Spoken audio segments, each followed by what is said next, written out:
அனைவருக்கும் வணக்கம். நான் உங்கள் சகோதரி இந்திராணி. நம்மளுடைய சப்ஸ்கிரைபரோட கொஸ்டின் தான் நம்ம இன்றைக்கி பார்க்க போகிறோம்.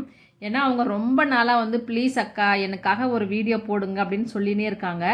அவங்களுக்கு நான் மேலே காமிக்கிறேன், அவங்க மெசேஜ் போட்டு நான் காமிக்கிறேன். கமெண்ட் பண்ணியிருந்து சொந்த வீடு இருக்குது, டெய்லி 750 ருபீஸ் சேலரி அவங்க ஹஸ்பண்ட்க்கு.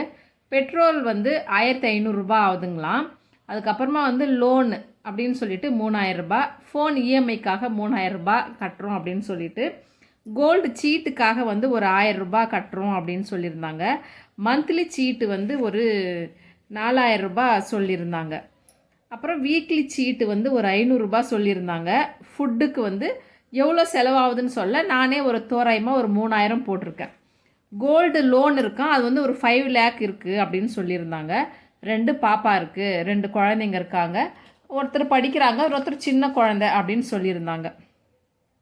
நான் இதில் பார்த்தபடி இதுக்கு எப்படி பட்ஜெட் போடலாம், டெய்லி சேலரி இருக்குது, அவங்க எப்படி பட்ஜெட் போடலாம் அப்படின்னு சொல்லிட்டு கரெக்டாக பிரிச்சிருக்காங்க. சேவிங்காகவும் பிரிச்சிருக்காங்க.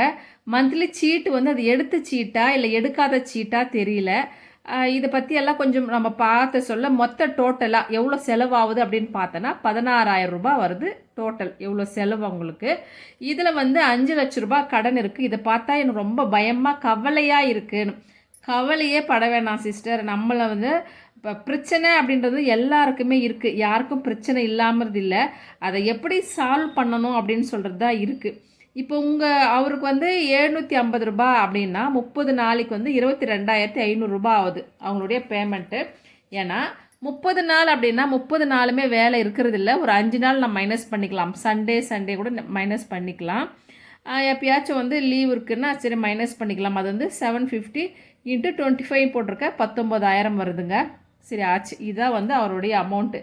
இதை வச்சு நம்ம ஃபுல்லாக மெயின்டைன் பண்ணுறீங்க, எல்லா செலவும் ஆகுது. மீதம் வர்றதை உங்களுக்கு கோல்டு லோனு கடனுக்காக வட்டி கட்டுறது தான் உங்களுக்கு சரியாக இருக்கும். மீதம் மிகிற காசு சரி நம்மளுக்கு அசலும் கம்மியாகணும், வட்டியும் கம்மியாகும். இதுக்கு என்ன பண்ணலாம் அப்படின்னு சொல்லி என்னுடைய சொல்யூஷனாக நான் என்ன சொல்கிறேன் அப்படின்னா, வாழ்க்கையில் நமக்கு மட்டும்தான் கஷ்டம் அப்படின்னு இல்லை சிஸ்டர். இதிலிருந்து ஃபஸ்ட் நம்ம வெளியே வரணும். இந்த கடன் அப்படின்றது நமக்கு அடைச்சே ஆகணும். இப்போ கஷ்டம் வந்தால் அதை ஹேண்டில் பண்ண தெரியணும். பெரிய பெரிய பணக்காரங்க வசதியாக இருக்கிறவங்க எல்லாருக்குமே வீடு கட்டியிருக்காங்க, அவங்களுக்கும் நிலம் இருக்குது. யாருமே கடன் இல்லாமல் யாருமே எதுவுமே பண்ணியிருக்க மாட்டாங்க. ஏதாவது கொஞ்சம் நகை கடனோ இல்லை கட்டி வெளியே வாங்கினதோ ஏதோ ஒரு கடனோட தான் இருக்கும். அவங்களாம் எப்படி அடைச்சி வெளியே வந்திருப்பாங்க. அதனால் இதுவும் உங்களால் முடியும். இதை நீங்கள் தே ஃபேஸ் சிஸ்டர், தே ஃபேஸ்னாக்கா கண்டிப்பாக உங்களால் முடியும். இதை ஃபேஸ் பண்ணி தான் ஆகணும் அப்படின்னு சொல்லி நான் சொல்கிறேன். இப்போ இந்த சம்பளத்தை வச்சு இவங்க இதை மெயின்டைன் பண்ணுறாங்க அப்படின்னா, நம்ம பெண்கள் நீங்கள் வீட்டில் இல்லைங்க நான் குழந்தைய பார்த்துட்ருக்கேன், சின்ன குழந்தையா இருக்குது அப்படின்னா ஏதாவது பிஸ்னஸ் பண்ணணும். சின்ன பாப்பாவாக இருக்குது, நான் எப்படி பண்ணுறது அப்படின்னா, குழந்தைங்கள வச்சுட்டு நிறைய வேலை செய்கிறவங்கலாம் இருக்காங்க. ஏன்னா வீட்டில் யாராவது பெரியவங்க இருந்தால் அவங்கக்கிட்ட விட்டுட்டு ஏதாவது வேலைக்கு போகிறதோ இல்லாட்டி வீட்லேயே ஒர்க் ஃப்ரம் ஹோம் மாதிரி வீட்டிலேருந்து ஏதாவது ஒரு நீங்கள் நல்லா படிச்சிருக்கீங்க இல்லை ஏதாவது எனக்கு ஸ்கில் இருக்குது எனக்கு தெரியும் அப்படின்னு எதனா ஒரு பிஸ்னஸ் ஸ்டார்ட் பண்ணுங்கள். படிக்கவே இல்லாதவங்க கூட பெரிய பெரிய பிஸ்னஸில் பெரிய ஆளவங்களாக இருக்கிறாங்க. அதனால் உங்களுக்கு தெரிஞ்ச விஷயத்த பெருசு பண்ண கொஞ்சம் உட்காந்து யோசிங்க. நீங்களும் சம்பாதிக்க கண்டிப்பாக முயற்சி பண்ணணும். நீங்கள் நல்லா கொஞ்சம் படிச்சிருக்கீங்க அப்படின்னா, நான் இதுக்கு முன்னாடி வீடியோஸ் நிறைய போட்டிருக்கேன். வீட்டில் இருக்கிற பெண்கள் எப்படியெல்லாம் சம்பாதிக்கலாம் அப்படின்னு சொல்லிட்டு. படிச்சிருக்கவங்க ஒரு டியூஷன் தான் எடுக்கணுமா இல்லை, நிறைய பிஸ்னஸ் பண்ணுறாங்க. ஏதாவது பொருளுங்களை வாங்கி ஆன்லைனில் விற்கிற மாதிரியோ நிறைய பேர் பண்ணுறாங்க. அதெல்லாம் கொஞ்சம் பார்த்து தெரிஞ்சுக்கோங்க. இல்லாட்டி நான் ஏற்கனவே டெய்லரிங் பண்ணியிருக்கேன் அப்படின்னா அந்த சேரீ பிஸ்னஸ் பண்ணுறதோ இல்லை அதை வச்சு ஒரு 2-3 பேர் வேலைக்கு வச்சு தச்சு கொடுக்குறதோ அந்த மாதிரி ஏதாவது பண்ணலாம். இல்லைங்க நான் நல்லா படிச்சிருக்கேன் அப்படின்னா ஒரு ஸ்கூலில் அவங்க ஸ்கூல்லையே போயிட்டு டியூஷன் சென்டர் மாதிரி ஒருத்தர் எங்கள் வீட்டுக்கிட்ட ஒருத்தர் ஆரம்பிச்சிருக்காங்க. நான் உங்கள் ஸ்டூடெண்ட் டல் ஸ்டூடெண்ட்டுக்கெல்லாம் நான் டியூஷன் சொல்லித்தரேன். இது நான் ஒரு மாதம் ஃபுல்லாக ஃப்ரீயாக சொல்லித்தரேன்.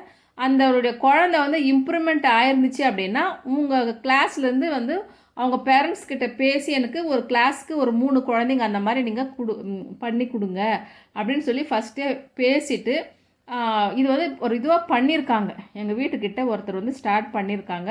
இப்போ 10 பசங்க வராங்க. ஒவ்வொரு கிளாஸ்ல இருந்தும் 2, 2 பசங்க ரொம்ப டல்லு ஸ்டூடெண்ட்டுக்கு சொல்லி தராங்க.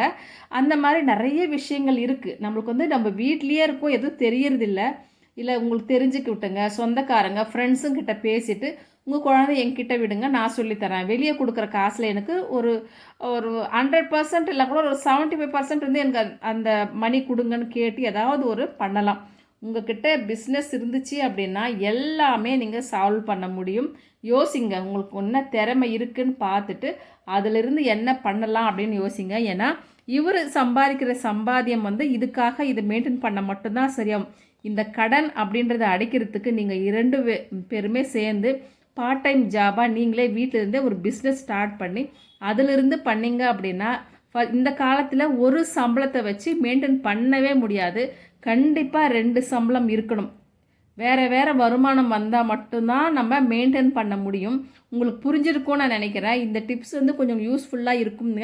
ஏன்னா எல்லாருமே கஷ்டமாக இருக்குது அப்படின்னு சொல்லி நம்ம சொல்லினே இருந்தோம் அப்படின்னா அந்த கஷ்டம் தீர போகிறதில்ல. அதுக்கு ஏதாவது ஒரு சொல்யூஷன் கண்டுபிடிச்சி அந்த கஷ்டத்துலேருந்து வெளியே வரத்துக்கு எனக்கு தெரிஞ்ச ஐடியாஸ் வந்து நான் சொல்லியிருக்கேன்.